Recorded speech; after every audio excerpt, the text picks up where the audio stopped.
Well, hello, and I do want to say thank you for the invitation to be back, and it's a pleasure to get to be here. And thank you for all the things you don't know you do, the influence and impact you've had in my life, letting me spend 8 years preaching lousy sermons and trial and error, eventually getting to the end of them. And appreciate you putting up with me and what you've been able to do here. The topic I've been assigned, I kind of abbreviated a little bit because it was a lengthy thought, but basically the topic is how the church exists in a postmodern world, and especially the topic of relative truth. Now, Marion's topic, I think, later also has the word postmodernism in it, and I won't try to get too far into his lesson, let him do his lesson. He'll say enough in his lesson, I'm sure. I don't have to say any more. But his lesson, I think, will probably deal more with the defense of rationality. This lesson, I want to try to give a look at what postmodernism is and how the church can deal with the reality of postmodernism in our world. We can pretend otherwise, and let me just say right up front, if you have the book, I'm going to be following it very closely. I've written way too much to cover in this lesson, so if I elaborate, I will not get finished. And so I'm going to follow the notes just as closely as I can. But we can pretend otherwise, that we don't live in a postmodern world, and the church will suffer for it. It's never good to ignore reality. We can decide that that's the way it is, and we are defeated and give up, and the church will suffer for it, because defeatism never won anything. The other option that I think is very important is to recognize and respond as Christianity has to every other worldview that we've seen in the last 2,000 years, and the church can flourish even in this very difficult time. What I want to try to do in this lesson is to set out the history of our current situation. I want to explain how we got to this point philosophically. A lot of philosophy here in the first 10 or 15 minutes of this lesson. Sorry if that's not up your alley, but we're going to work through how we got to this point and what it means to think this way. I want to talk about the consequences of it, especially, as the title suggests, in relation to relative truth. I want to talk about a biblical model for evangelism for differing worldviews, and then finally, I want to make a proposal, if time allows, for the church as it encounters the postmodern world. Let me start out just as quickly as I can, and there's more in the notes than I'll be able to get to, with a history of our worldviews. What do we mean when we say we live in a postmodern world, and how do we get there? Start back in the medieval period, and by the way, this is interesting. If you want to know what the medieval period looked like, I was reading Dad's biography in the outline, and the last line says, he served his nation from 1062 to 1965. And so if you want to know about the medieval period, apparently Dad was there, so that's an option. Otherwise, you can buy a book, and here's the things you'll find out. The medieval period was utterly covered with warfare of every kind. The medieval period in Europe is one war after another war. They flow into each other and they don't stop. And the way the war is being fought is you have noble lords and powerful people, and you have peasants with sticks. And the peasants with sharp pointy sticks are chasing each other around. They don't know what they're fighting for. They don't know what's at stake. And it's not interesting to them, but they're the ones dying, fighting in these horrific battles, often underneath crosses. That it's the church that is either pointing these wars, pointing the direction of the armies to move, or it's involved in the powers that are at war, that the church as it exists in this period is part of the problem. That they are part of the problem of the immorality of the age. So because of this, the Enlightenment is what follows that period of constant warfare, and it's a reaction to it.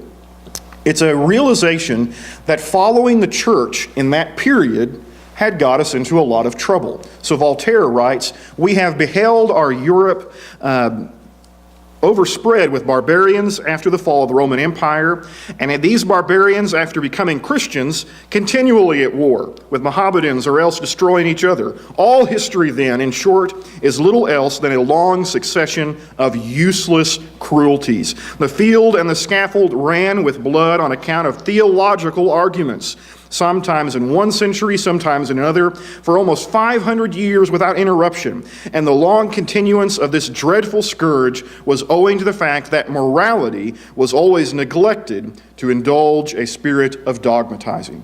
So what he says is, here's the problem. We keep having these wars because we're listening to the church. And the church keeps having us fight wars about doctrine, and they don't care about what's right and wrong. And so what Voltaire and this group of thinkers leads is a movement away from anything you'd call a church when it comes to morality. They wanted to find a way to establish ethics, what's right and wrong, without involving the church, because they looked back and said, that's what's got us into so much trouble. So Immanuel Kant writes, enlightenment is man's release from his self-incurred tutelage. Tutelage is man's inability to make use of his own understanding without direction from another. And he goes on to say, if I have a book which understands for me, a pastor who has a conscience for me, a physician who decides my diet, and so forth, I need not trouble myself. I need not think, if only I can pray, others will readily undertake the irksome work for me. So you can see it's a very anti-religious movement because of the nature of the religion that had preceded it. They associate all the bad things that had happened with the church of that era, so they said, we're going to do it our own way. We're going to find a way to think this through on our own. So you get statements like this from Thomas Paine in 1794, I do not believe in the creed professed by the Jewish church, by the Roman church, by the Greek church, by the Turkish church, by the Protestant church, nor by any church that I know of. My own mind is my own church. So it's the elevation of human reason. I'm going to think this through. The church has led us in a bad direction, and this is the way we're going to think about it from here on in. N.T. Wright summarizes this period. Oops, I didn't do it. Go back. N.T. Wright summarizes this period by saying, the Enlightenment was in effect, for the most part, an explicitly anti-Christian movement. So when we move ahead, modernism is... It's hard to separate modernism from the Enlightenment, but what modernism is the belief that the Enlightenment had worked. That in reality, we have been so successful with human reasoning, with the development of the scientific method, with that way of thinking about things. It's become so successful that utopia is right around the corner. Any day now, human reasoning will lead us to a perfect world. We actually have letters, I'm getting off topic already, we actually have letters written by scientists at the end of the 1800s saying things like, we're a little worried that we've solved all the science. We're a little bit worried that we're finished and that the world is about to be perfected. And this modernism is kind of boiling in this age. Wright again summarizes, indeed, the idea of progress is one of the Enlightenment's most enduring legacy. He says, get this right. When people say, as they often do, in this day and age, or now that we're living in the 21st century, they're invoking the implicit notion that ever since the 18th century, the world has been reordering itself by an inexorable movement of moral, social, and cultural rationalization in which old rulers and beliefs have been either left behind or, if retained, tamed and brought into line with reason itself. The world has entered a new era, declare the philosophers, and now everything is different. And so modernism was the belief that it worked, and human reasoning was going to bring about a perfect world.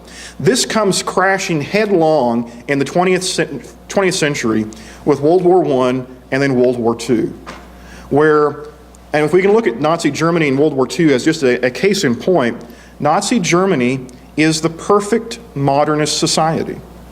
They are all the modernist philosophers, guess what? They're all German. Not all of them, but a lot of them are German, okay? They are the perfect modernist society. They believe science could produce better health, even an ideal human. So they experimented in eugenics. They believe this could happen in their own lifetime, if only they were bold enough to rise up the human race in the form of Germany. They believe modern production techniques would lead to superiority in every field. And they believe that I keep hitting the buttons. I don't know what's happening there. Sorry about that. They believed that no price was too high in attaining the bright future promised by the Enlightenment. However, I think we all know how World War II went. In fact, how the whole 20th century went. It wasn't a rousing success for modernism. Well, 20th century was kind of a mess, wasn't it? 2 world wars, a handful of other wars spanning the globe. The Cold War, that wasn't fun. A lot of things like that kind of all through that century. Instead of producing global peace, modernism produced global warfare. Instead of improving human life, it led to massive death, and even genocide in the Holocaust. Instead of creating great civilizations, it destroyed nations. Instead of progress, the world teetered on the brink of annihilation. Science, which was supposed to make us all better, was used to produce better bombs and better gas chambers. And so that's the world that postmodernism comes out of. That we've sunk all our hopes and dreams in human reasoning to make the world a better place. And then it failed. It failed miserably. And so what's left? No one's suggesting, well, we could go back to that first question we had way back when, what about the church? No one's saying we should go back to that first question, what about divine revelation? The question is, having already given up on that a few hundred years ago, and having seen human reasoning fail, what comes next? And the answer has been, in philosophy, the idea of what's called postmodernism. Postmodernism makes the following rebuttals of modernism and the Enlightenment. It says that modernism is a failed experiment, and in that it's essentially right. It says human reason is subjective, and truths derived from it are not objectively true. Since much of postmodernism continues the Enlightenment's rejection of the only alternatives to the human reasons, that is, the church, the authority of Scripture, divine revelation, then its typical conclusion is that all truth is derived from human reasoning and therefore must be relative. Postmodernism asserts that worldviews of the past and their various interpretations were mostly just methods of attaining power and rationalizing the subjugation of others. It's all been about people getting power. There's no real truth. Whoever was the strongest made their truth work, and that's the way the whole world works. There's no such thing as an objective truth. So you see how it's a response to modernism. Modernism crashed and burned, and they didn't have an alternative. So postmodernism is the statement that says, well, that didn't work. And it's half right. That didn't work. I want to make that very clear. That Voltaire and that whole philosophy never got us anywhere. Okay? It was a disaster. But their solution doesn't seem to have been much better, as I'll try to point out now. Let's take a look at a critique of postmodernism. What do I have to say about it, especially in the negative way? First of all, I think I have to point out even before I get to this slide, the first problem with postmodernism is it doesn't actually exist. And you get that from its name. What is postmodernism? It's the thing that comes after modernism. They don't even have a name, right? It doesn't have a description. No one can tell you what postmodernism is. It's the thing that followed modernism. It's the belief that modernism crashed and burned. And so they don't have an alternative. They can't say, well, that wasn't a good way to find right and wrong. That wasn't a good way to find truth, so here's a better way. Instead, they just say, there's no way. There's no way to find truth. There's no way to find right and wrong beyond your own personal experience. So the greatest shortcoming of modernism is that it basically doesn't exist. It's a lack of an alternative notion. One of the most common implications of postmodernism is relativism. I have this statement in the notes. I feel obligated to make it because I'm not a philosopher by trade. The philosophers of postmodernism tell us you don't have to be a relativist to be a postmodernist. And so when they figure that one out, I'll say, great.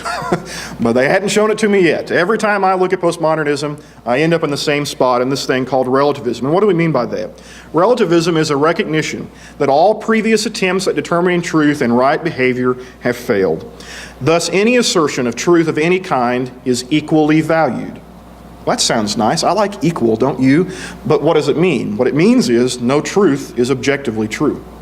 It means no truth claim is any better than any other. You say the sky's blue, I say it's green. There's no way to determine which of us is objectively right. Your perspective is as good as my perspective, and how dare you suggest otherwise?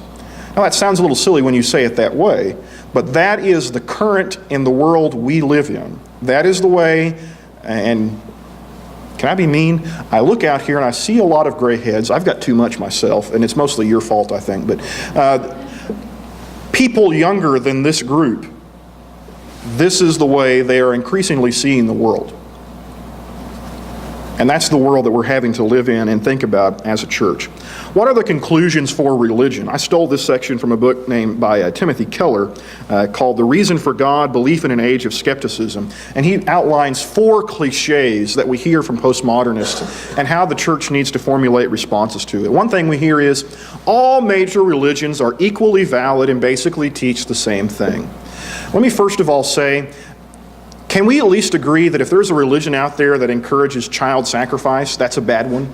I mean, is there anything we could say is a bad religion? Well, I think most of us would agree, okay, well, that one's bad. And then you start thinking about this statement. They're all equally valid. They all say the same thing. That mostly reveals an ignorance of what religions teach. I'll just give you an example. Buddhism does not believe in a personal deity, a personal divine God being. Christianity, Islam, and Judaism all believe in some kind of personal divine being who is God in some sense. Buddhism doesn't. Are they the same?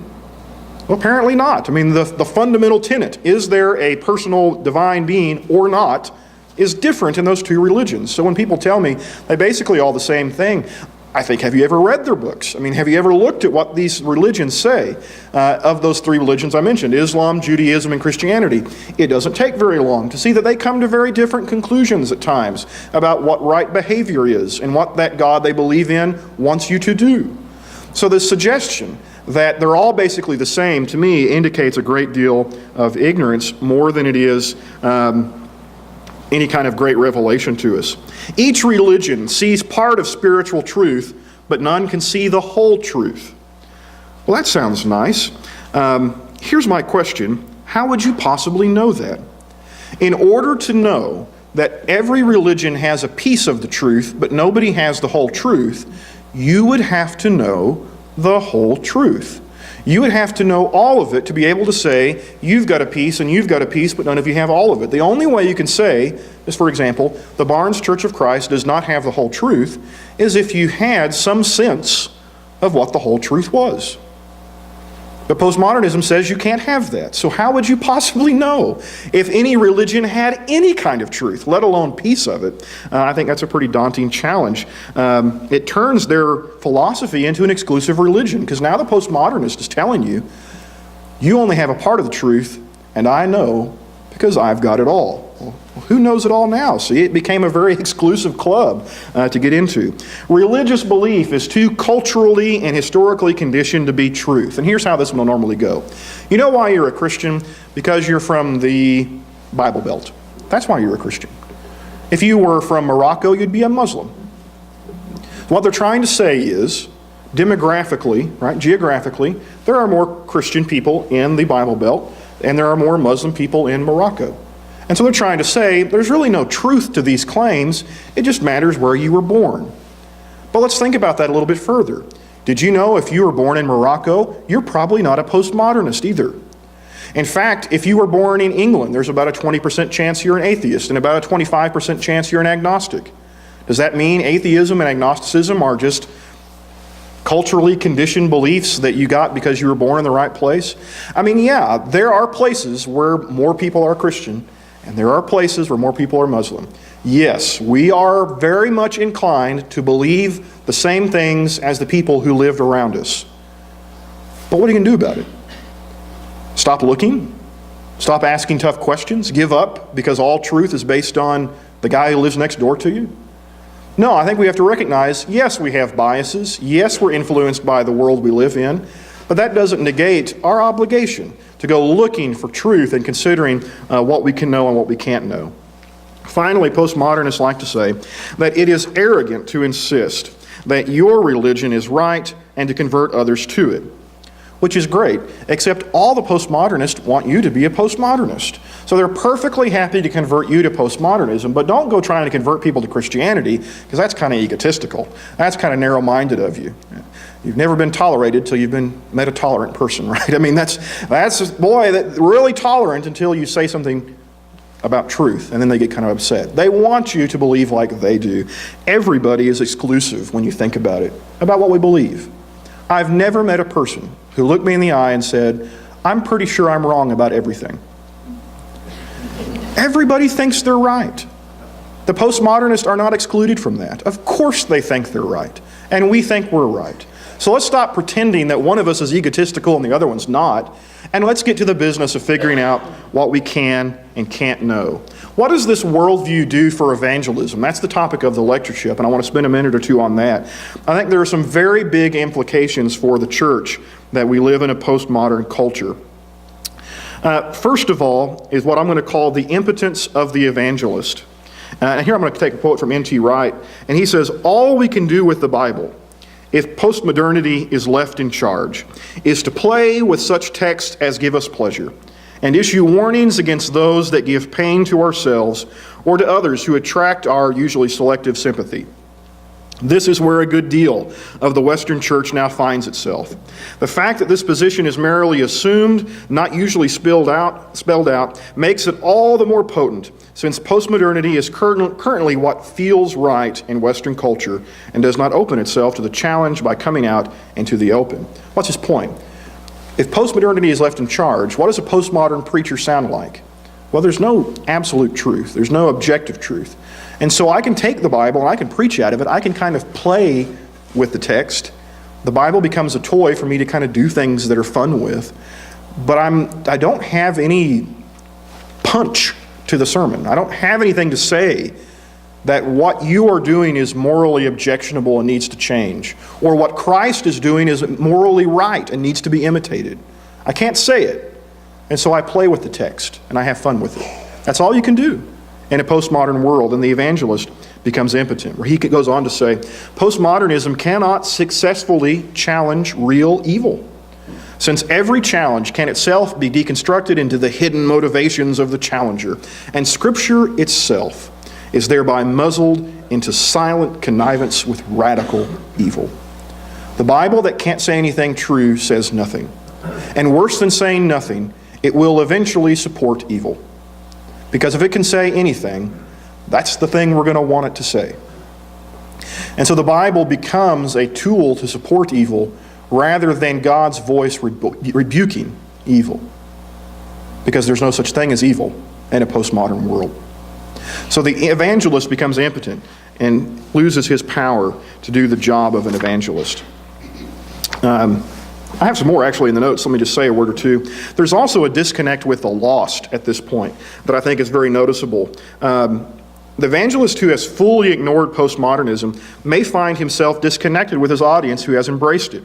So for example, if you think, I know how to do evangelism, we'll set up a Bible study and we'll have a student-teacher relationship. Postmodern people don't like top-down education. They want a shared learning experience. So if you go in with the top-down, I'm the teacher, you're the student, they're not interested, and you're going to be frustrated. Postmodernists are not as excited about the Bible as a text. If you want to use the Bible, that's fine, but it's just as good as any other book I'll ever read. See the problem? So if you go in and say, see, here's what the Bible says, postmodernist is only as interested as any other book they've ever read. Not any less, just not any more. Evangelism tools that presuppose a reasonable quest for truth model. Well, the postmodernist isn't on a reasonable quest for truth. They don't believe human reason gets you to truth. They don't think there's any absolute truth to quest for. So if you go in and say, here, we're going to study together and come to truth, they may not be interested. And then you get frustrated and dismay and despair and say, well, nobody wants truth anymore. And that's really not exactly accurate. They want truth. Truth has just been so radically redefined and how to attain it that nobody knows what to do. So you have to figure out, and this is what this lesson will conclude with, is what to do now that they think that way. Remember the definition of insanity? Doing the same thing over and over again, expecting different results? If these methods do not reach the postmodern mind, you can't keep using these methods and think it'll work the next time you knock on somebody's door. And so we're going to have to think harder now about what tools do work in this difficult time and place. And so let's talk about a biblical model for evangelism. And finally, I don't know, what are we, 20, 30 minutes into the lesson? I'm going to say open the Bible now. We're going to finally get to talk about what does the Bible say to do with this situation. I think there's a biblical model for evangelism that we can follow. First of all, we need to think about what the Christian worldview is. And what I mean is worldview. I don't mean a doctrine. The Bible has doctrines. I don't even mean a particular truth. The Bible has lots of particular truths. I mean, what's the worldview? and here again I'll cite from Wright, who I think has a good sense of this, biblical authority is not, for start, a list of rules, though it contains many commandments of various sorts and in various contexts. Nor is it a compendium of true doctrines, though of course many parts of the Bible declare great truths about God, Jesus, the world, and ourselves in no uncertain terms. Most of its constituent parts, and all of it when put together, can best be described as a story. That is, what is happening in the story of the Bible. That's our worldview. Our doctrines are how we teach and explain what's going on. Our ethics is what's right and wrong that comes out of that story. But the question is, what's the Bible about? Have you ever been asked that question, by the way? What's the Bible about? That's a hard question to answer.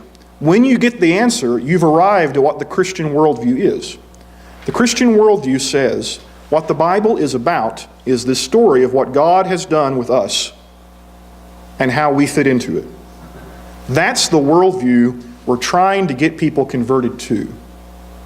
And let me see if I can explain it just briefly. The Christian worldview says there is one God who is our creator, and humans made a mess of his creation. God has selected a people, this is the story of Israel in the Old Testament, through whom to put things right. Jesus is the culmination of Israel's story. This is the New Testament. In Jesus, we see the beginning of the story's resolution. God today is working in his church to finish the story, to reconcile humans to their Creator. So how do we convince people of that? Well, in the biblical model, and here we'll be in Acts chapter 2 and then Acts 17, we have two examples of how to convert people from one worldview to the Christian worldview. In Acts chapter 2, there's a very famous sermon that Peter preaches. Peter is a first century Jewish person. His audience are first century Jewish people. So he's trying to convert people from the worldview that he himself understands to the Christian worldview. And so in that sermon, if you read through Acts chapter 2, I'm just going to summarize it, but if you have your Bible open, you can kind of look at the verse references and the notes and get a sense of it. The speaker used terminology that the audience understands and accepts. So Peter can talk about Jesus as Christ, Christos, Messiah. Why? Because he's talking to a Jewish crowd, and they know what the word Messiah means. And he doesn't have to elaborate on what the word means. He has to prove to them that Jesus is that person. So he can use that word. The speaker used text that the audience accepts as authoritative or significant to support his case.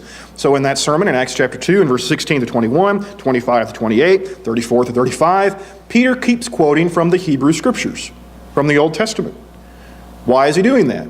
Because everybody's talking to believes the Old Testament. So he can quote from the Psalms, and he can tell you what David said, and know that you will believe it, and then he has to start there and explain how to get from there to the belief in Jesus as the Christ. The speaker removes possible alternatives. David is in his tomb. This verse can't be about David. Who must it be about? And then finally, he tells the story of Jesus, the basis for the new worldview. The same Jesus whom you've crucified is now both Lord and Christ. So he takes information that they know, takes words that they understand, and he goes from where they are to where they need to be. Now, that's how to get from Jerusalem to Jesus. But how do you get from Athens to Jesus? In Acts chapter 17, it's a very different sermon. Paul, who's one of these first century Jewish thinking people, is now speaking to a bunch of Greek people in Athens. And the sermon is fundamentally different. If you look at the sermon, here's what happens. First of all, he never uses the word Christ anywhere in the sermon. Can you imagine preaching a gospel sermon and never using the word Christ? They didn't know what it meant. You can't go up to Athens and say, Jesus is the Messiah, because they're going to say, great, what's a Messiah? And so he never uses the word Christ. He only uses the word Lord one time. What word does he use? He uses the word God. Greeks know the word God. He can talk about God. They've got a guy over there that's supposed to be the unknown God. He says, let me tell you about him. He never quotes from the Old Testament. How strange is that? You've been reading the first 16 chapters of Acts, and what do? Over and over again, quote the Old Testament, quote the Old Testament, quote the Old Testament. Acts 17, not a single Old Testament quotation. He quotes Greek poets instead, because they're Greek. And they knew those books, and they knew those references. And he quotes those lines to them in the passage to make his argument. He uses texts that they'll accept as authoritative in verse 28. He removes possible alternatives. He said, you know about gods, but could these things made of stone and silver and all these precious stones, could those be gods? Is that possible? He removes an alternative. And then he sets forth in verse 31 the story of Jesus Christ, the man that God has appointed to judge the world and who was raised from the dead. And he doesn't compromise. Now here's an important point that I think is important. He tailors his message to his audience, but he doesn't get to change the gospel. Greeks do not believe in the resurrection. Why doesn't Paul leave out the resurrection? Because it's true. He doesn't get to leave it out. He doesn't get to change what the gospel is. But his presentation is completely different from Peter's sermon in Acts chapter 2. He says, what is the worldview of the people that I'm talking to? And in the chart, what I'm trying to show you is Paul does not try to make them Jewish in order to make them Christian. In fact, Paul is the New Testament's avid defender of the fact you don't have to do that. Read the book of Galatians. What's it about? You don't have to go keep the law of Moses in order to follow the Messiah. There were Christians who thought that. They thought Jesus is Jewish, Messiah is Jewish, and so of course, if you are going to follow him, you need to follow the law of Moses. The book of Galatians says no. The faith of Jesus Christ does not require you to follow the law of Moses. He's not trying to convert them to Judaism and then convert them to Christianity. What he's doing is he's saying, I can start right where you are as a Greek, Athenian, philosopher, pagan, and I can go from there in one step to explain the Christian worldview in terms you understand. That's the biblical model of evangelism, and the epistles follow it. There's a large Jewish community in Rome. You know what the book of Romans has? Lots of Old Testament reference. It's practically a commentary on the Old Testament. There's a lot of Jewish Christians in Galatia. Do you know what the book of Galatians has? It's practically a commentary on the Old Testament. There are not any Jewish Christians in Thessalonica. You want to know how many Old Testament quotations are in the book of 1st and 2nd Thessalonians combined? Goose egg, 0. There are allusions and hints, because Paul can't help himself. But he never says, as it is written in the prophets, because they wouldn't know who that was anyway. And so he speaks differently based on what his audience knows and what they accept, because he wants to go from there to Christianity. I think that's hugely important in what we're trying to accomplish. So let's talk about now our task of evangelism in a postmodern world. And we'll skip ahead if you're in the notes to a little later page. Roman numeral 4, what does evangelism in the postmodern world look like? Well, what we have done, and we got really good at it, and I'm not trying to be negative about the Church of Christ. I love the Church of Christ, that's why I'm here. We got really good at something that no longer is as effective as it was. There's a great quote. I didn't see it until I looked at the lectureship book. At the end of Dad's lesson, he didn't get to read it, so I can steal it now and pretend it's in my lesson. At the end of his lesson, he quotes from a Southern Baptist statistician who makes the comment that the Southern Baptist Church and the Churches of Christ have the same problem in this regard, that we were both really good at converting people in the 1950s. And his comment was, if the 1950s ever come back, we'll be ready. But they won't. And that's a pretty sage comment. I wasn't in the 1950s, so you have to ask somebody else about that. But it seems like we were pretty good at something at that point. And if it ain't broke, don't fix it. And so we didn't change it. And I understand why. We learned really well how to convert people from modernism to Christianity. You want reason? I'll show you reason. The Bible is reasonable. We knew how to do that. But now we're in a world that's not interested in that. And we're still using the same method we were before. In essence, it would be like going to Athens and trying to convert people to Judaism in order to make them Christians. We're trying to take them back through modernism. You've got to think like I did, and then you can become a Christian. There is no place a person could ever be from which you cannot get to Christianity. There is no intermediate state a person has to go through. No matter how lost a person is, there is no in-between step from where you are to Christianity. Christianity is its own worldview. It's its own complete autonomous system of thinking and thought and faith. And so you can get there from here, wherever here is. So when we think about evangelism in the postmodern world, dragging people back through modernism or the Enlightenment, as if that was the only path to Christ, is neither necessary nor scriptural. There is no place a human being may ever be that cannot be a safe depart point toward Christianity, and there is no worldview essential to Christianity save Christianity itself. Next, we need to notice that there are some advantages of postmodernism. I worked really hard on this section. I was determined I was going to say something nice about postmodernism. So here we go. What are the advantages? I mean, we're stuck with it. The genie's out of the bottle. That's what people believe right now, younger people especially. Are there any advantages to postmodernism? The answer is, well, actually there are a couple that are worth pointing out. When we were talking to modernist people, we spent a lot of time trying to convince them they had biases. You think you're right, but actually you have biases, and that's why you're wrong. Well, postmodernism, in principle, everybody knows they have biases. They think that's all there is biases. That's why everything's relative. So in a sense, we get a leg up when you say, well, you know, you might not be right about the way you think about things because of biases. If they're truly postmodernists, they should say, yeah, you're right. Because that's what postmodernism presupposes. In that sense, there's a level playing field. In the modernist world, everyone believed they were right, really right. And everyone else had to be wrong, really wrong. That was the way modernism thought about things. It was about objective truth. Well, in postmodernism, you might think you're right, and you might think the guy next to you is right, and the guy next to him is right. Christianity isn't any further behind, right? We're not very far ahead. They'll think of Christianity as just as right as everything else. But they don't think it's wrong, it's just not any more right. You see how it's weird. It's hard for me to even talk that way. But if you think about it, it's a level playing field. They don't hate Christianity. They nothing Christianity.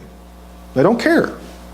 And so the trick is not trying to convince them it's true. It's actually trying to convince them that it's important. And that's a shift in what we're trying to do that's different. And the third one is the most important one. To this one I say, thanks postmodernism. This is fantastic. Postmodernists are really interested in stories, and here's why. Because relative truth is all about personal experience. My story determines truth. You tell me your story, and that's true as well. They love stories. Modernists don't like stories. Stories are ambiguous. Stories are vague. What does a story mean? How do you obey a story? So modernists liked epistles. I want to hear Paul say, here's what the church should do. Modernists like epistles. Postmodernists like stories. Do you know what book is full of stories? So we've been frustrated with these strange, ambiguous, difficult stories all these years. It's suddenly a gold mine. We've got 4 books, Matthew, Mark, Luke, and John, and it's all story.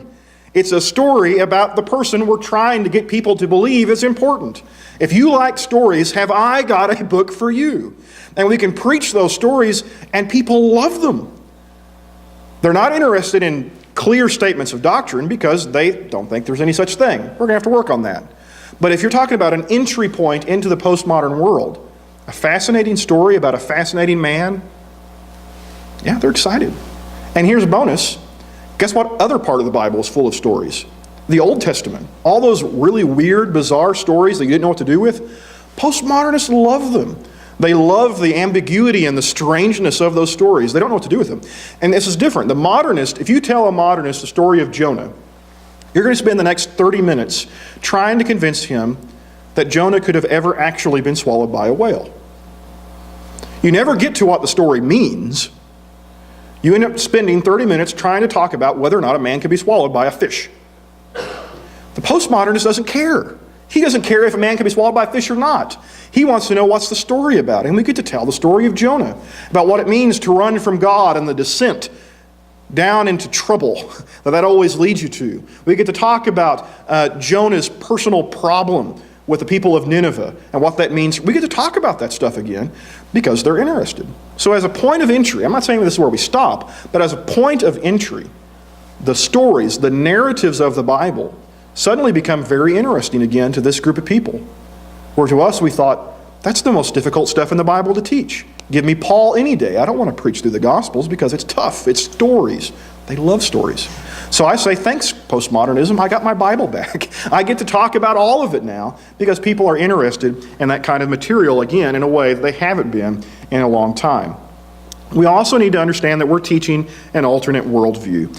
We do not have to claim that every truth is absolute to claim that some truth is absolute. And that's important. I think this is the problem, if I can really pick on us a minute. The problem that most of us have with dealing with postmodernism, when somebody says truth is relative, we want to respond by saying, no, everything's absolute. And that's not actually true either. There is such a thing as twilight, right? That in-between day and night. It doesn't mean there's no such thing as day. And it doesn't mean there's no such thing as night, right? There is night. That's a reality. There is day. That's a reality. And yeah, there is that funny thing in between, and I don't know which one it is. At what second does it stop being night and start being day? I don't have any idea. Is every single truth absolute? No, there are some things that are relative. And we can happily nod our head in that direction and say, you're absolutely right, postmodernists. Thank you for that correction. That doesn't mean everything's relative. And so we are teaching that some things are absolute, and we need to remember that. We're not trying to convince them that I, Benjamin Williams, am right about everything. I couldn't even convince most of you of that, let alone, postmodernist neighbor, right? There's no way I'd get there. But we are trying to convince people there is such a thing as an absolute, and when you find it, you hang on to it. And that's what we're trying to teach. Our teaching should look like the Scriptures themselves. We need to spend great amounts of time on topics that the Scriptures frequently address, and spend much less time on topics the Scriptures speak less frequently of. And we need to look at what are the things we can really convince people of. There is no room in the postmodern world for hobby horses or side issues. It's going to be hard enough to convince them of the things that actually matter. We've got to figure out what those are, and we've got to bear down on those. These are the things that count. I've got a list of them in the notes if you want to look. These are the things that can't be bargained with. And we've got to bear down on that in our teaching.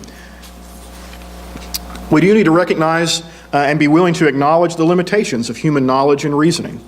I'm a child of the Enlightenment, not in terms of chronology, but in terms of my worldview. I want to sort things out by reason. I like math. I think you can get anywhere with a good calculator. Just give me some logic and some statistics and we'll figure it all out. We have to recognize, I think, very carefully, this is going to be important. It's going to be a humble step for us to say, we agree there are limitations of human knowledge. Can you agree that there are things that can be known?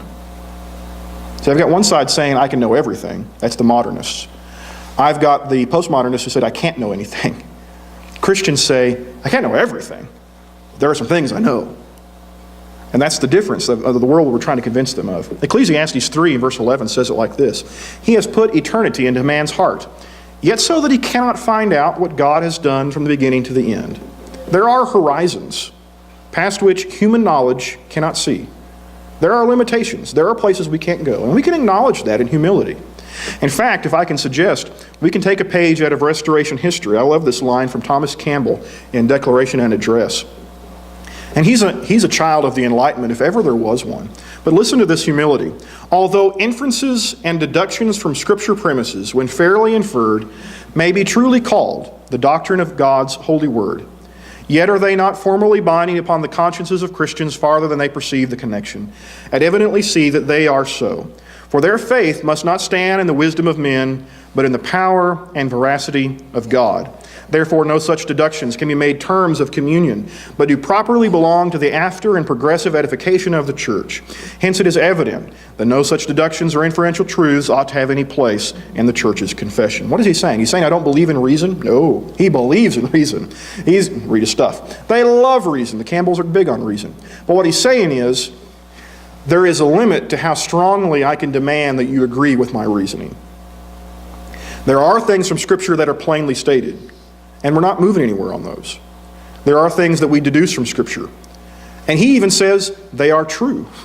They are edifying. They are beneficial to the church.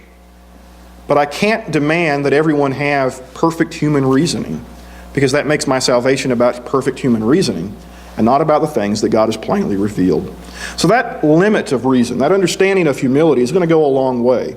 I don't know how to convince a postmodernist that I can know everything. I do know how to convince a postmodernist that I can know something.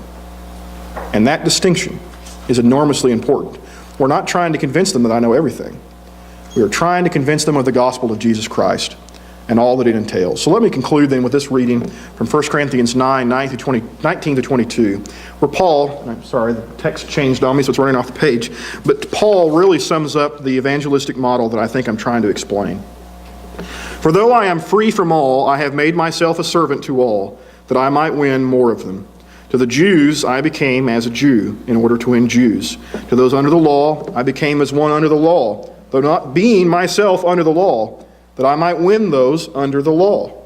To those outside the law I became as one outside the law, not being outside the law of God, but under the law of Christ, that I might win those outside the law. To the weak I became weak, that I might win the weak.